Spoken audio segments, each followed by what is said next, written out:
There might be two people in Australian rugby that could be happy with the Wallabies going down overnight. That's former Scottish international Dan Parks, who joins on the Raw Rugby podcast, but also Sione Tuipulotu's grandmother, who was there to pass on the cup to Sione following Scotland's comprehensive victory over the Wallabies at Murrayfield. Parksy, great to have you again join the pod. First up off the top, are you surprised? Good afternoon, Christy. I don't know about surprised. I think when we spoke last week, it was very much a case of, I'd sort of heard a bit of commentary about the Wallabies should just get past Scotland. And I think, people that know Scotland and Scotland rugby in particular right now would know that that was never going to be the case. And I think, we saw last night in particular that the breakdown battle, between 6, 7 and 8 was just out of control. And I think if you look at it, the Scots came out on top. They came out on top probably in the second row battle as well. I thought, in particular, Grant Gilchrist, come line-out time was just absolutely outstanding, stealing balls, disrupting the Wallabies maul. And I think ultimately that proved the difference. And in the end, Scotland scored some pretty awesome tries in the end of the game. Finn Russell capping off a wonderful day for the Scots. But in regards to being happy, it's always a tricky one for myself. Obviously, born in Australia, but played for Scotland for many years. But I just sort of, I'm really excited to see what the Wallabies are doing, and I think Scotland, to be fair, they played very, very well. They defended outstandingly well. Steve Tandy, their defensive coach, will be absolutely delighted with what happened there last night. And at the end of the day, they deserved the win. It was pretty sad to see Joseph Akuso Suoli'i come off. Be interested to hear how bad that is, but hopefully it's not too bad for the Wallabies and for the Waratahs' sake. I'll tell you what, Parksy, that one person that thought the Wallabies were going to do it in a canter was our friend of the pod last week's special guest, Roger Gould. So I'm sure he's eating a little bit of humble pie after thinking that it'd be embarrassing to go down to Scotland. Well, that very much not proved to be the case. All that analysis coming up in a little while, and also we're hoping to have a special guest, Nick Farr-Jones, if you can jump on the line, a member of that famous 1984 side, and he's also got a special and important message to deliver at this point in time. So much more on the other side of this. Well, I'll tell you what, Dan, I'm pretty tired now. We're recording this at 4:45. I can't even read now. And we started our days at probably 12:30 a.m. this morning. We've kept on going. And you're probably running on a little bit more adrenaline because you had a foot in both camps overnight. Me, on the other hand, I was probably going to go to Dublin had the Wallabies got up for a bit of history, or the potential of a bit of history, had the Wallabies gone into the last test of the year with the chance of ending their 40-year drought. It didn't happen. 7-3 at halftime. I had a rapid-fire edition with the Raw editor, Tony Harper, afterwards, and we kind of ran through that. But upon watching it a little bit more, you did start to see Scotland really take advantage in the second half. It kind of looked like Argentina running rings around the Wallabies in the Rugby Championship in the second half, with Finn Russell just carving up the Wallabies. Yeah, it probably wasn't as bad as obviously what Argentina did to the Wallabies earlier in the year. But in saying that, you just sort of felt that over time Scotland were getting on top. I mentioned earlier on about the breakdown battle.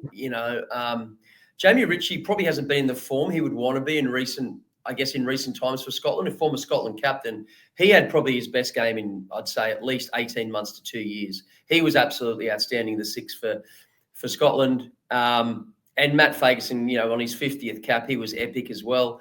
And I just think they got on top in that battle. Australia did not. If you look at the week before against Wales, they had front foot ball. It was fast. So they just looked like a completely different team. This week, they started like that, but then Scotland really started to compete at the breakdown, and it was just a completely different game. Like this time last week, we were talking up the efforts of Tom Wright in the back, in particular, Andrew Kellaway, these type of players, Lenny Ikitau. Unfortunately, this week they just didn't have that type of ball, and it was a completely different game. And at the end of the day, you've got to give credit to Scotland; they played a great game. Yeah, Scotland were phenomenal, and I think the pace they played with, what they did on the edges with their wingers, Darcy Graham and Duhan van der Merwe, the injury to Suwali didn't help. I think Andrew Kellaway he had an off night, but he looked at sixes and sevens in the midfield there. He fell off a number of tackles, and they led to tries, including the opening one to Sione Tuipulotu in the 20th minute. It's an interesting one because Scotland made so many changes, and they were always going to, weren't they, from the week earlier when they smashed Portugal. They come in fresh. Sometimes that can lead to a little bit of the fluency might not be there, the rhythm might not be there. You compare that to Australia, who were forced into probably a couple more changes than they anticipated. But I think they had 7 changes in the end to the starting 15. What did you make of it all? Selection-wise, it was a big call to go in with Carlo Tizzano at 7 over Fraser McWright, leaving out Nick Frosty, tallest line-out jumper, who has a combination with Will Skelton. And then you bring back Harry Wilson, who's the captain, and you can understand that. But when you have a Skelton who's not really a jumper and you bring back a Wilson, a Tizzano, and a Valentini back row, not a huge amount of height there. What did you think of the selection kind of decisions? It's all very well and good in hindsight, isn't it? But a tricky one for the Wallabies to kind of dissect this. Yeah, I think in any selection criteria or selection process, there's always going to be, I guess, at times people selected where the general public might question, well, what's the story there? And I think if you look at what Joe Schmidt has done up until now, we probably haven't done that. We've been very complimentary, and I guess the majority of people would say, well, yeah, that's the strongest team, or that suits for this week. Me personally, I thought there was some calls on the weekend that, I think we all would agree, unless there's something we don't know about, that Fraser McWright was injured. But to me, he's probably the Wallabies' best every single week. It's a 4-game tour, so why he didn't play, I don't know. It comes off as a 6-week gap as well from the Rugby Championship into the spring tour. No midweek games for them either. Yeah, again, I just think that he's such a class player, and I think he should have been there. It's as simple as that. And I think they just missed him being around the park. You talked about some of those players in the line-out in particular. Knowing Scotland and knowing the history of Scotland, that's one area of their game is a constant focus is around their line-out. And they pride themselves on what they do at line-out. And I can tell you firsthand, Grant Gilchrist, he is a line-out magician, and it's something he takes very, very seriously in his prep in every single game. So when he would have seen the makeup of the pack in particular around line-out time, he would have been, rubbing his hands together, and so it worked out. And, I mentioned earlier on, he got a few steals, but he also disrupted their maul. You look at the previous week, Fessler, he scored 3 tries from the rolling maul. So I think, ultimately there was certainly something there. It's not Andrew Kellaway's fault. Very, very sad to see Joseph Akusu-Suaalii get injured. But what that meant was then Kellaway had to go into 13. And again, if you watch Scotland and you see how they play, they've got dangers. We talked about already, Finn Russell. But the way they play at the line with Sione Tuipulotu, most teams are doing it now where he hits the 12, he's got the 13 as a lead runner, he pulls out the back to the 10. I don't think there's anyone better in world rugby than Tuipulotu in picking that right option. And you saw last night that a few times Kellaway a bit uncertain about defending at 13, so that's entirely not his fault. He was just obviously forced to go into that slot. So Tuipulotu, to his credit, did it really well, and it just made things hard. Australia, they were still in that game for long periods of time. They had a real opportunity. I think the score was 17-6 at the time. There was a line-out loss from Scotland. The ball was towed forward. Young Jorgensen got his hands on the ball, got an offload away. There was a quick ruck about 10 metres out from Scotland's line, and rather than flinging the ball either by hands to the left or even if they went back that short side on the right, there was literally no Scottish players there. There was a couple of the Wallaby forwards, and they just would have strolled over it. If they score at that moment, potentially 17-13, it's game on. But as it turned out, we'd mentioned his name, Tuipulotu, came to the rescue. He called the mark, crisis averted. So I think at the end of the day, Scotland deserved the victory. But Australia, there were certain key moments. There's probably an area we might talk to one of our special guests about decision-making as well in these big Test matches are going to be tight. Do you take 3 points? Do you go to the corner? And I think in particular last night, some of those decisions probably were potentially the wrong ones. And that man, a very special guest, a man very close to Australian rugby fans, is on the other side of this. All right, hinted upon that special guest, and it is the former Wallabies captain, World Cup winning captain, Nick Farr-Jones. Nick, how are you? Yeah, no, I'm well, mate. 62 years of age. I'm still enjoying life. I've got a beautiful wife. I've got 4 great children, and I've got 3 wonderful grandchildren. So flat out with all that, and pretty busy here at Circular Quay as well with what I do for a job. We're going to talk a little bit about the foundation, the charity that you're involved with. Spoke to a bloke later on, but you've just given away your age, and I'm sure people would have been able to find that out pretty quickly. 62, so 40 years ago, you were on a tour about this time, and you came home as a Grand Slam champion. It was actually your first Test series. You played inside a man named Mark Ella. Does it still feel like it wasn't that long ago, or does it actually feel like it was 40 years ago? It does feel like a while ago. I mean, it was an amazing time for me. As many people would know, or at least your older viewers, Christy, that I didn't play first 15 at school. I was playing second division rugby for Sydney University. The one year we went down in 1983, and so to then get selected on that 10-week tour with the Wallabies, to play those 4 amazing tests, to play 18 matches, to go away, to the United Kingdom and Ireland, it was sensational. And as you say, to have the privilege of passing balls to the great Mark Ella, they were his last 4 tests. None of us knew that for whatever reason. I've got a few ideas, but Mark never really gives it up. But we stayed tight as a group. There's an 84 chat side, and we're actually reliving 40 years ago. A couple of blokes kept diaries, and we're reliving, sometimes daily, sometimes every 3 or 4 days, what we were doing. And when we relive that, it's like it was yesterday, because I do remember most of it. You've got an attention, like you can't believe when you're 22, wide-eyed, bushy-tailed, and having that fantastic opportunity. And so I remember most of those days that are being relived from 40 years ago. So we're reflecting on a disappointing result overnight with the Wallabies going down to Scotland. They were halfway there, and you're the only side that's ever done it. Do you feel a little bit of disappointment in the guys that are there now, that they're not going to be able to celebrate in 40 years' time the achievement that you guys did back in 1984? Not really. I mean, I think that they're doing really well. We all know that. I mean, that victory against England at Twickenham was sensational, and that got everyone revitalized and thinking, yes, this is what we can look forward to. This is a rebuilding phase, potentially, individually, collectively. The thing that excited me most about the English and then the Welsh victory was probably that I gathered the coach, Joe Schmidt in particular, and his coaching group were getting a strong message through, and probably the captain as well, about discipline, about the importance of not giving away dumb penalties like we've done for the last 2 and 3 years. You cannot win matches like we did overnight, conceding 14 penalties and missing 34 tackles. It comes back to the basics, but that discipline is critical. They'll go and review the match. I didn't see the match last night.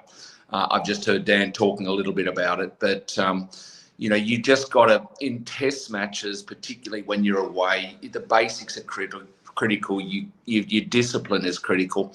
But I think Joe is getting a message through, and they'll go to Ireland without any pressure, and damn the torpedoes, full speed ahead, but with proper preparation and a proper game plan. It's not just throw it around willy-nilly. It's structuring your game really well, exactly what they did against England a couple of weeks ago. Yeah, Nick, you mentioned about the penalties. There was a lot of penalties there last night. The referee was certainly whistle happy. I want to get your thoughts on, obviously you're a great leader of men. The Wallabies have seen 7 captains in recent years. Harry Wilson's now the chosen man, and I think he's been doing a wonderful job. We mentioned earlier on, obviously he missed last week with concussion. He came back in last night. Now, you mentioned that you missed last night's game. There was quite a few calls I thought early in the match, certainly for the first 50 to 55 minutes, where the Wallabies had opportunities to take 3 points. Yeah. What do you make on that, especially when you're away from home in those hostile environments? Murrayfield, if you haven't seen it, even if you get a snippet of the highlights, the atmosphere was just immense. It really was. I can honestly say I was lucky enough to play at Murrayfield on numerous occasions. I don't think I ever experienced the atmosphere that was there overnight. So what do you take on? Yeah, no, Dan, it's a good couple of questions. But you're right, firstly, about Murrayfield. What an amazing place. That was where we actually won our 4th test in 84. And the pressure was enormous. I mean, we ended up scoring 4 tries and won, I think, 37-9. But what an amazing place. I mean, a phenomenal place. You know, I played there in 84. I captained the team in 88 there. But, you know, I love the Scots. My middle name's Campbell. My grandfather's a Burns, so I've got a little bit of Scottish blood in me. But a phenomenal place, Edinburgh and Murrayfield. And I can only imagine, vis-a-vis the captaincy, look, we have to decide on a long-term leader. Yes, you need some depth.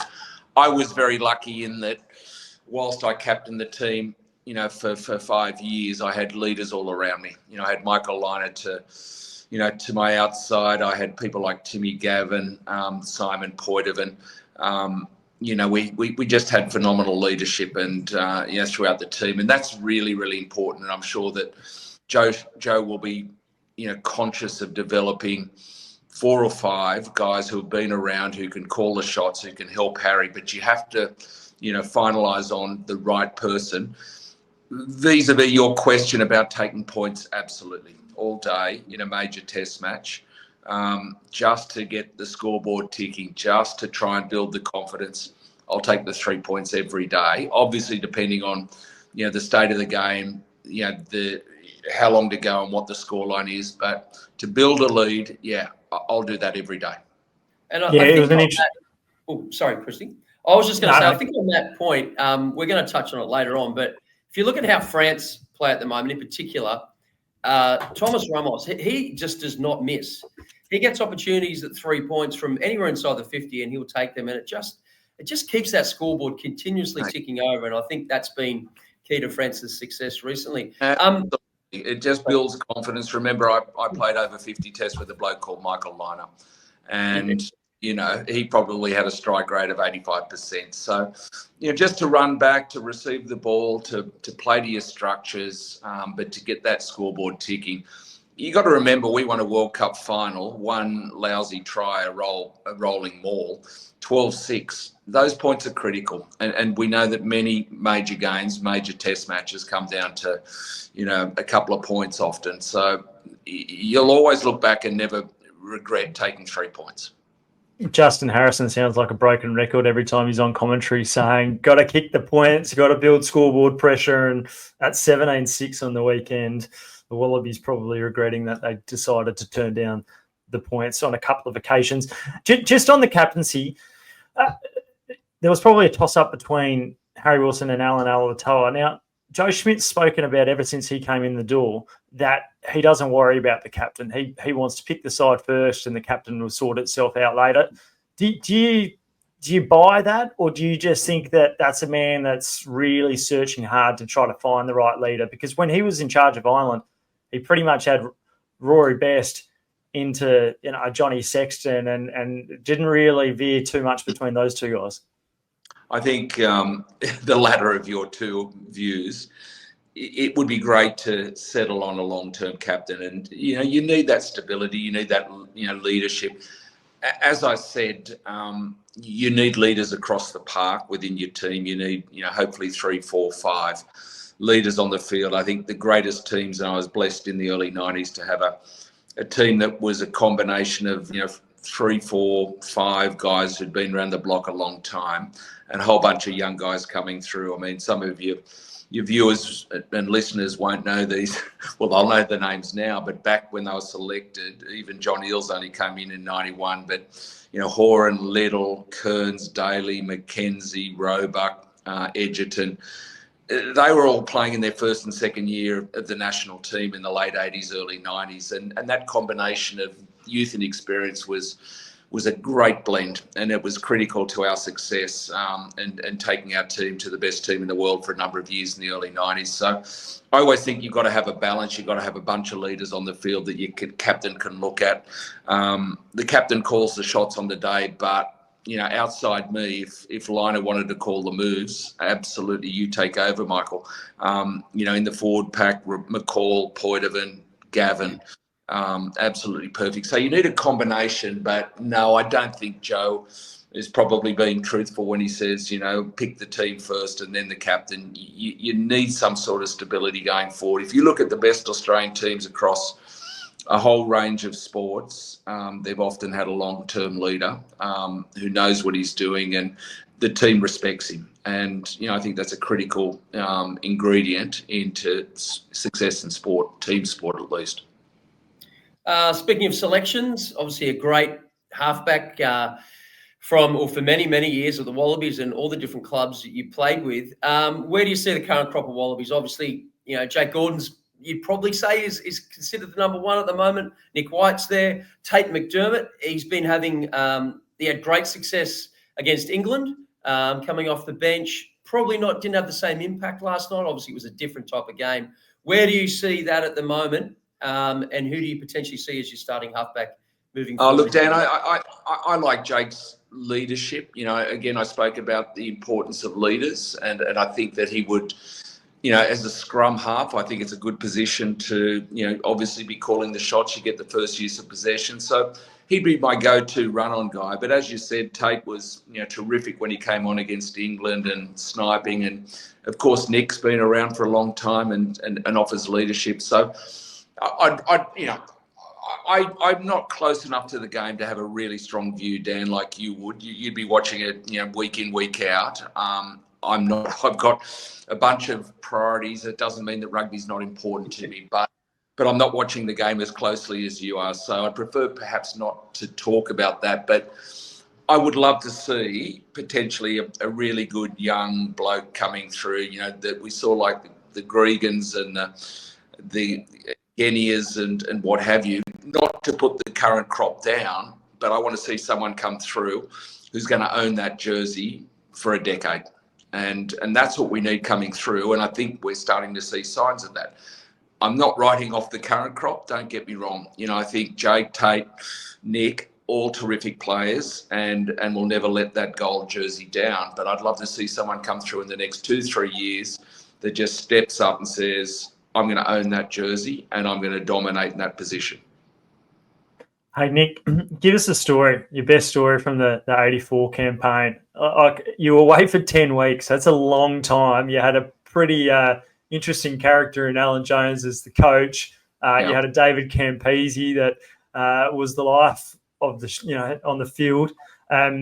We had Roger Gould on last week, and he can talk until the cows come home. What was it like being away, and is there a moment that stands out?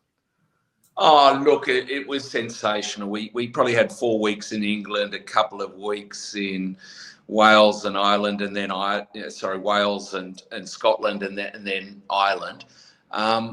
But they're all just so different. You back in our days, in the amateur days, you got to play midweek games every week. You went down to Aldershot and you played the combined services. So the combined English, Navy, Army, Air Force. You went to mess dinners where you had the usual rules where you couldn't have a piss before, they said grace and did the toast to the Queen.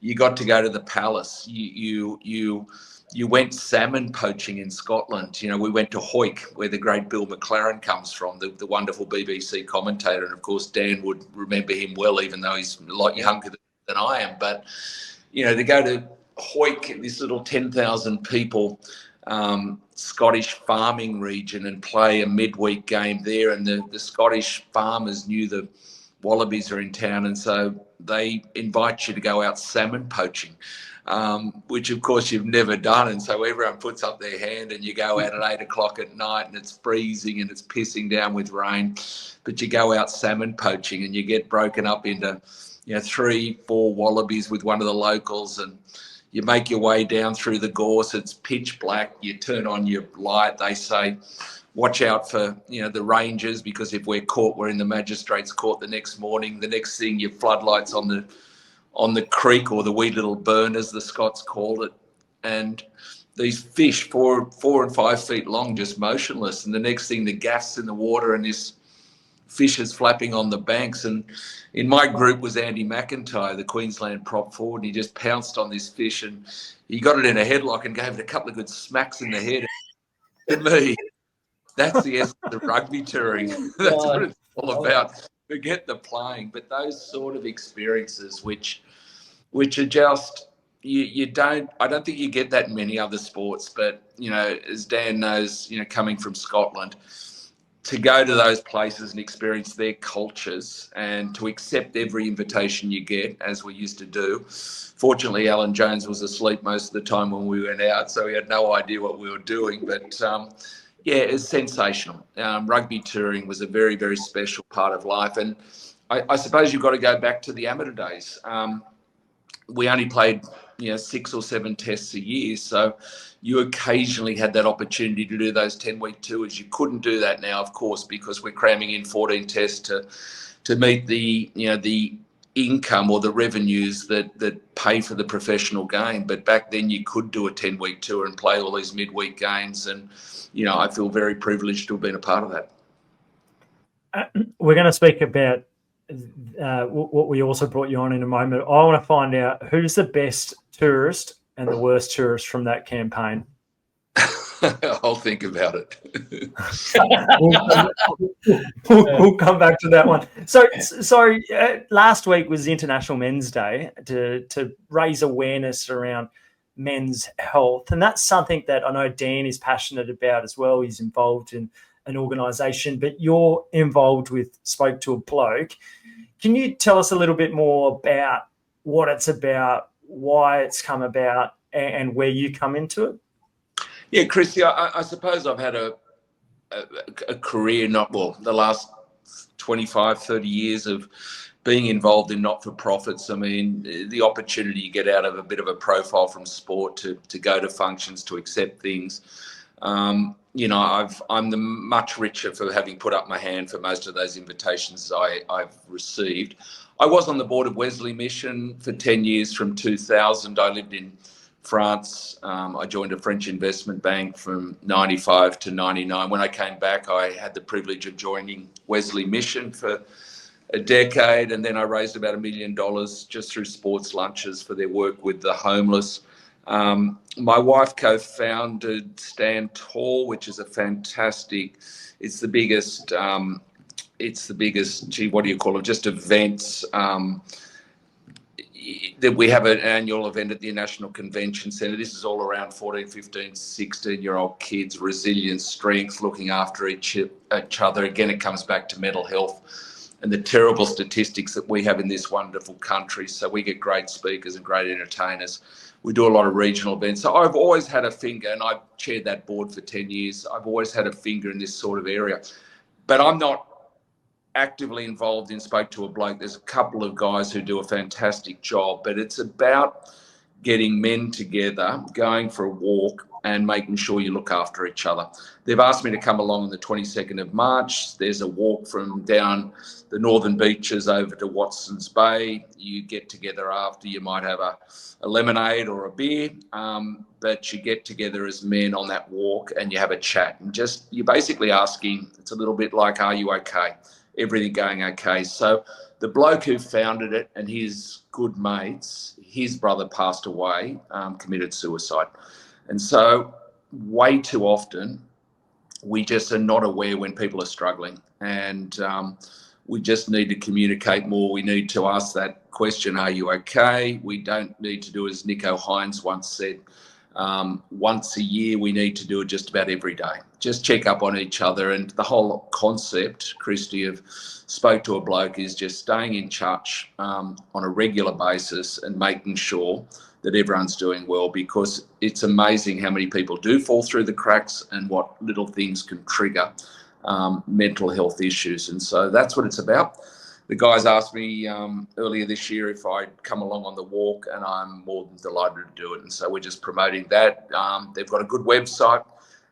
It's now happening around Australia and also internationally. So I think in March, whether it's the 22nd of March. Yeah, 22nd of March, yeah, and it's spoke to a bloke. The other one, yeah. Where else is it happening, mate? You got it?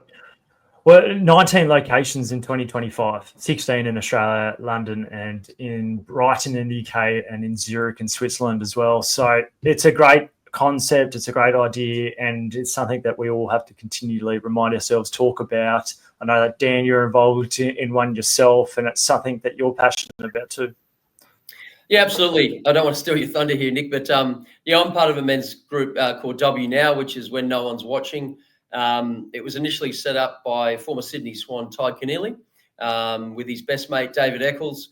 It's a pretty common story now within the, in the circles. Ty was going through a really tough time. His mate Dave went and checked on him regularly, and then just started taking him out for a walk and a coffee. A couple of weeks later, they said, imagine what we could be doing for other men if we just invited a man down, a different mate down each week. And it started like that. I think I was the 8th guy to join down at Maroubra Beach around the COVID sort of time. And then it's grown exponentially since then. It's now there's many thousands of men. There's over 40 chapters. It's in 6 countries now. Myself and 2 other gentlemen, we lead the Coogee chapter. We meet down. It happens every Wednesday morning from 6 a.m. all across all across the world now. And you mentioned a walk. We actually are having our 60K walk for the 60 men who commit suicides every hour, and that's happening this Friday. So we're doing 60Ks, which starts at 5 a.m. at Maroubra Beach, and we'll return back to Maroubra Beach at 8 p.m. in the evening. So money's being raised currently, and all that money goes to men's mental health. But certainly, well done, mate. It's huge. It's for me. I initially joined through wanting to do exercise and go for a morning swim down at Maroubra Beach, and the impact I've seen David and Ty in particular make on an incredible amount of men's lives. And for me, it's more about the activity, but now it's about talking as well and getting other guys talking. So. Yeah, it's something I'm very passionate about. And again, I always say, if I miss a Wednesday morning, I feel like my week isn't quite complete. It almost resets my week. But yeah, it's a tremendous thing. It sounds very similar to what you guys are doing as well. So it's great that it's being talked about. Yeah, bravo to the both of you. So 22nd of March, 2025, spoketoabloke.org, and that's set up by the co-founder, Paul Dunn. So, hey, Nick, really appreciate you coming on. It's great that you're participating in that. And I know that last week you were down at a Hall of Fame dinner, a function, and I saw a photo. I think Steve Waugh, he's another great captain that Australian sport has had the privilege of having. What was it like down there last week? Oh, mate, it was phenomenal. I mean, that's to be a member of the Sports Hall of Fame, the Australian Sports Hall of Fame, is just a wonderful privilege. When you go down, and we hadn't had it since 2019 for obvious reasons, but to catch up with everyone, I always have the privilege, my wife and I, of sitting with Dawnie Fraser, but to catch up with people and the legends that are part of that membership is phenomenal. To see Jess Fox and her sister Naomi win the Don Award, which is the biggest, impact on Australians as far as a sporting event, was phenomenal. They got a wonderful family. The people that were inducted, it was great to see them. And it's a really, really special, it's a special membership. And it was great, Christy. And Ange and I love going. Nick, it seems like you got a bit of a spring in your step. Has the recent bit of success, the couple of wins offshore, has that helped Aussie Rugby ahead of next year's Lions series?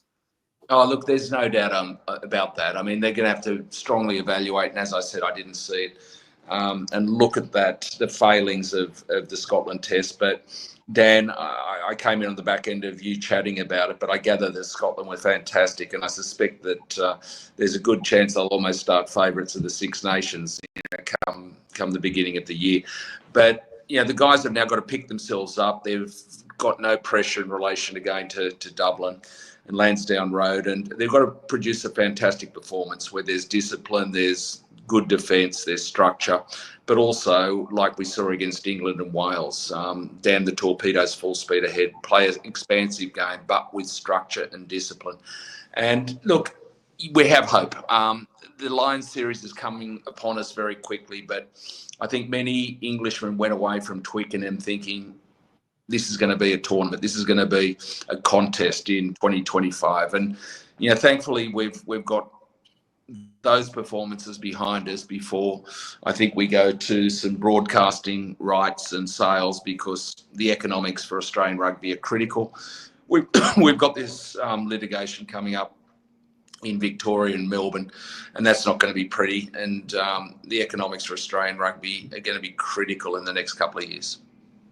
It's a really good point. But look, let's thank you very much, Nick, for coming on. It's great to have you on the podcast, and enjoy your Christmas if we don't see you before they're quickly coming upon us. So thank you again, and cheers.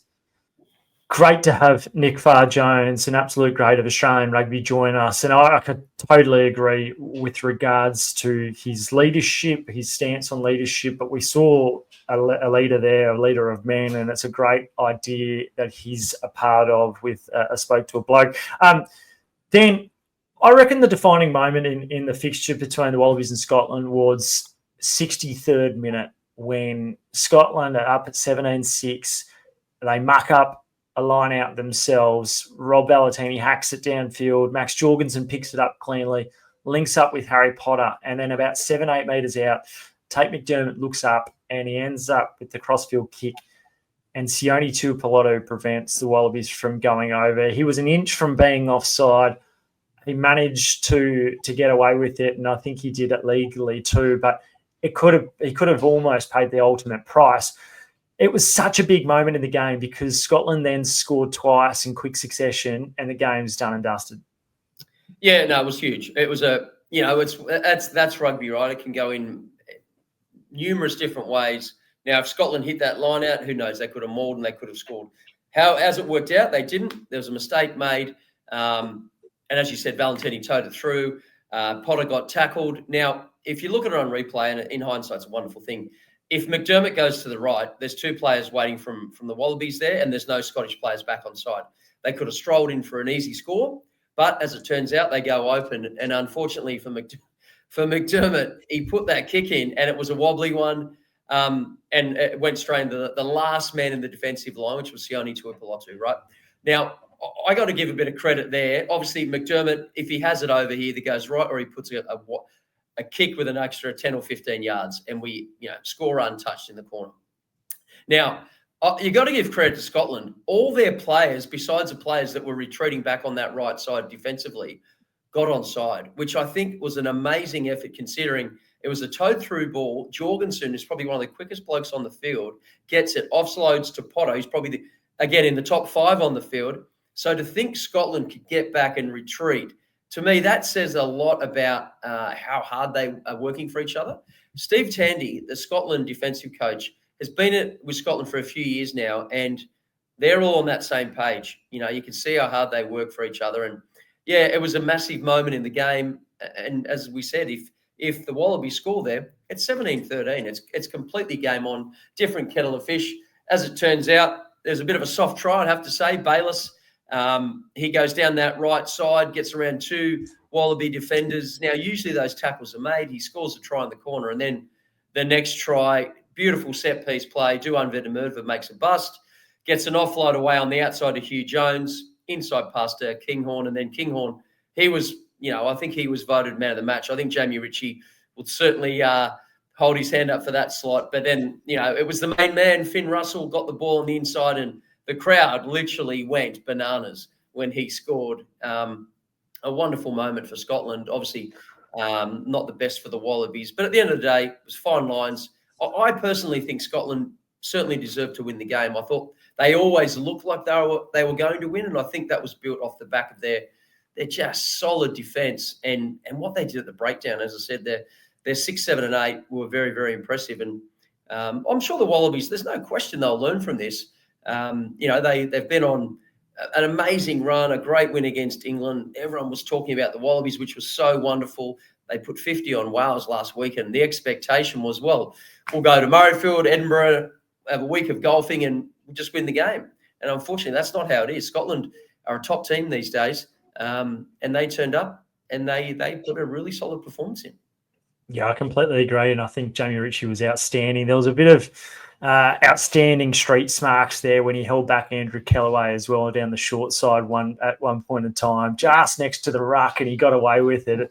And Scotland made a half break as a result. But I agree. I think Will Skelton showed he's not going to be there in Ireland next week, but he showed what he can do physically. He was great at the maul. But apart from that, there weren't too many standouts. Harry Potter was really composed. I think every touch that he had with the ball was a good one on debut. Wallaby 988. I imagine there's going to be a couple of changes next week, and there has to be because Will Skelton's not going to be there in Dublin. That probably means that, well, there'll certainly be a change to the second row, but Nick Frost came off the bench. He was going to be rotated out of the side. Jerry Williams, in fact, missed the test because of illness. I can see those two re-establishing themselves as the second row pairing. I think Fraser McWright comes straight back in, and I'm really curious to see, does Tane Edmund get some minutes? So I imagine he does, maybe not to start, but I think off the bench, and perhaps reward for being on tour and not getting any minutes just yet. But it's an important game, isn't it, against Ireland, to kind of carry the momentum forward.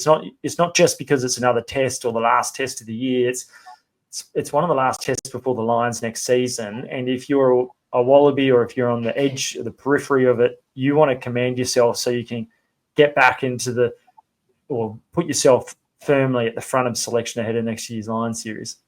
Oh, there's no question about that. And I think one other thing, don't underestimate, it's the last game of the season. You know, I always remember when I was playing, I absolutely loved the very last game of the season because obviously you recognise it was going to be a holiday and a bit of a break. And I'm sure these Wallabies will at least get potentially 6 to 7 weeks off, so they'll be able to refresh and get away. But they're also aware the last thing they want to do is go out on a disappointing note. So back to your point around selections, obviously there's going to be some forced changes. You didn't mention the fact that there's going to be a big change in the centres. With obviously unavailability now of Samu Karevi. We talked about Joseph Kususwali. There's no way, I don't think he'll be playing with what looked like a broken wrist. So big decisions there around who they potentially bring in. Does Kellaway just go straight to 13, have a week of training in that position? But there'll be certainly some decisions have to be made around there. I can see there being a decision around half as well. Potentially, they stick with the same model. But I think you also have to look at Ireland as well. I think Ireland have had such a successful period of rugby for so many years now. Everyone looked at their first game in this campaign when they lost to the All Blacks, and they almost thought it was the biggest upset in the history of the game. Now, the reality is we've seen how good New Zealand are. They've built under Razor throughout this autumn campaign, only going down to France by a point over there. So, the Irish, yes, they haven't been their best, but they're still going to be very, very difficult to beat, in particular at Aviva. It's their last game of the campaign. So, but I think ultimately there just needs to be a solid performance. There needs to be some signs, I guess, of that attacking brilliance that we saw in particular against Wales and obviously against England as well. So I think that would be a massive area that they'll be looking to focus on this week. And again, if they can finish on a positive, it's going to be very, very hard to beat Ireland in regards to the people that aren't going to be available.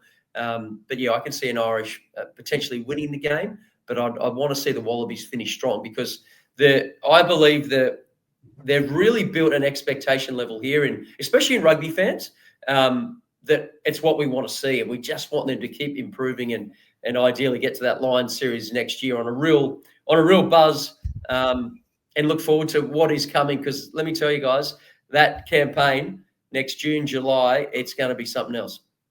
Yeah, well, Joe Schmidt was asked, is it a truism that you learn more in defeat than victory? And Joe Schmidt wasn't having any of it. He highlighted their shortcomings, and there was many against Scotland. So I agree. He will be desperate that they continue their upwards trajectory, even though they might have lost on the scoreboard. There's so many things to be analysing, scrutinising, and learning a lot more about his players ahead of next year's series. It'll be interesting with Swaley. The news out of camp, and even if you saw him post-game, he didn't look as despondent as you might think if he broke his wrist. So I think they were a little bit more optimistic that it wasn't as bad as what it looked like when he lay on the ground, sat up, and thought, "Oh, geez, is this kind of 3 or 4 months and Super Rugby campaign in doubt for next season?" So we'll see. But if he doesn't, if he's not fit, I imagine that maybe even a Hamish Stewart, does he come in at 12, Lenny Katau go back to 13, or do you have a Josh Flute that goes to 13? Harry Potter can play there as well. He was very effective for the Western Force against the Cheetahs at outside centre a couple of months ago, which helped him get on this tour. Ireland 52-17 for Fiji. Too good there. The All Blacks, not convincing at all. 29-11. It was a pretty scrappy affair in the northwest of Italy. Not a game for the casual supporter to get around. The All Blacks bombed about 1,000 tries, and a bit of a case of the first Sydney Bledisloe match where they make a lot of breaks, and then the last pass they push it and it goes to ground. Line out struggles as well, but fair play to Italy. They brought it from a breakdown perspective, and I think their rush defence caused a couple of issues as well. Yeah, I think there's no question about that. Italy, probably over the past couple of years, we've seen improvements in different matches, but we just haven't seen the consistency. And I think they turned up with that game, as you said, in Turin, and they were up for it. It was tense. It was tight. They were extremely aggressive at the breakdown. They really rushed them defensively, but they just made it really, really difficult. They didn't. It appeared to be. It was almost like the Scotland-Australia game in many ways around the breakdown. It was just every single breakdown was a contest. And from what I've seen, in particular, around the Wallabies games, it's just been real smooth, quick ball. So it's almost been a race of who can set quicker, the attack or the defence, with the speed of the ruck. And on the weekend, we saw almost the complete opposite. It was defence who was in control, slowing down ruck ball. And, I think you've got to give Italy better credit. Obviously, the scoreboard, they scored in the 80th minute. Bowden Barrett going down the short side on the back of a chip inside the 22 on full time there. But I think New Zealand, you'd have to say it's been a successful campaign, I think, for them. While they've been away, they've had some great results. We all know it was a flip of the coin against France. It could have gone either way. And, I think I'd say they're in a pretty good place, and they'll be looking forward to next year. But again, those players, they'll be looking forward to a nice little well-earned rest over Christmas. Yeah, well, Scott Robertson, 10 wins, 4 losses in his first season in charge. Interestingly, John Mitchell and Ian Foster had 11 wins, and Steve Hansen and Graham Henry had 12 wins in their first 14 test matches. So a bit of work to be done, but they were totally in every test there, as they generally are. Look, France, too good for Argentina. Probably don't need to talk about that. But what I want to get you on just quickly, World Rugby Awards overnight, Peter Seftotour takes out his second World Rugby Player of the Year. You can't argue with it. I would have loved to have seen Cheslin Colby get it. I just think he's revolutionised the game from a wing perspective, what he can do, jumping in a half-back, playing hooker on occasions. He does it all. But Peter Steff, wow, what a year. Maddie Levi took out the women's sevens player of the year, Anton Dupont, the men's sevens. And I can't argue that, because I think he was the game breaker and changer. They didn't win for a decade on the World Series circuit. And then he plays and they suddenly win and they take out gold, and he just played the lights out against Fiji in the Paris Olympics gold medal match against Fiji. But what I want to ask you about as well, the dream team. Who do you think, if you haven't seen it, who do you think took out the number 10? Who was the best fly half voted by the World Rugby panel? I think it was McKenzie, wasn't it? Damien McKenzie. Are you surprised by that? Because there was questions all year. He didn't even finish in the number 10 jersey the last couple of games for the All Blacks, and yet he finds himself there. Yeah, well, it's an interesting call. I think if you look at what's happened in the Autumn Nations, people would probably say Marcus Smith. He has been an absolute standout for what England have done. And I think, obviously England, in a lot of people's eyes, have probably been disappointing in regards to results. But he has been an absolute standout for what he's done. But it's one of those things. Damien McKenzie's a quality player. Again, I just got a brief look at the side, or the Dream 15. But yeah, I to be honest, I don't really have much an opinion on it because I don't think there's been a complete standout. As I said to you, I would have probably, on the back of what's happened through the autumn, I would have probably gone with a Marcus Smith. Yeah, I think it's a great shout, and he was pretty handy during those July tests down in New Zealand as well. Look, Finn Russell probably could have made an argument for him. Otherwise, I think the thing that hurt maybe other nations is that there were different 10s throughout the year, weren't they? For Ireland, for South Africa, they had several different 10s. Andre Pollard, of course, did a great job when he was in the driver's seat, but he spent a lot of the time on the bench as well. So either way, a really good side. I can't make any arguments. No Australians in that, and probably not a huge surprise either. Will Jordan at fullback, a lot of Springboks with Diolande, Creel, Colby, the big Ox, Malcolm Marks, Eben Etzebeth, of course, Detroit. So the list goes on and on. Hey, Dan, I reckon that's about a wrap. And a good pod. Great to have Nick Farr-Jones on. Plenty of talking points and just the one to go. One test later this week. It's a Sunday morning kickoff, 2 a.m. or so. So you're going to have to ensure that you've got a late night kebab or you're getting up really early and putting on the coffee machine. Yeah, absolutely. And I'll certainly be up as I've been up for all the games. But yeah, again, we talked about earlier on, it's a great time of year. And I think, the one thing we've really enjoyed, or I certainly have enjoyed it, and the people I've spoken to, is just people are talking about rugby. For such a long period of time, it's always been negative and, the Wallabies are this, that. Whereas now there's a positivity about things. And I think as a rugby fraternity, we really need to get behind it. Yeah, obviously we want the Wallabies to do well, and I think they've certainly shown what they're capable of doing. And, I have no doubt that there'll be signs this week against Ireland. And, a bit like England, you just got to hang in there and give yourself an opportunity and be willing to take the points and those opportunities when they come. And I think last night they just didn't quite grab that one you mentioned earlier on. If they grabbed that, who knows? Things could have been different. But that's what rugby is. They're fine lines. And, we look forward to next week. Well, I know Joe Schmidt, whose future perhaps known over the next month or so. He's spoken last week, said that he's hoping to make a decision by the end of December around whether or not he stays with the Wallabies beyond the Lions series. So a really big talking point. Stability is so important in Australian rugby at the moment, particularly as the Wallabies coach. I reckon Les Kiss, though, there'll be a lot of people talking to him. I'm pretty sure Rugby Show is already talking to him as a contingency plan. So either way, watch this space. It's a big one there. Joe Schmidt to return to Ireland to be a head coach for the first time against the Irish. So a lot to look forward to over the coming week. I'm Christy Doran. Dan Parks, thanks again. Look forward to another pod in a week's time.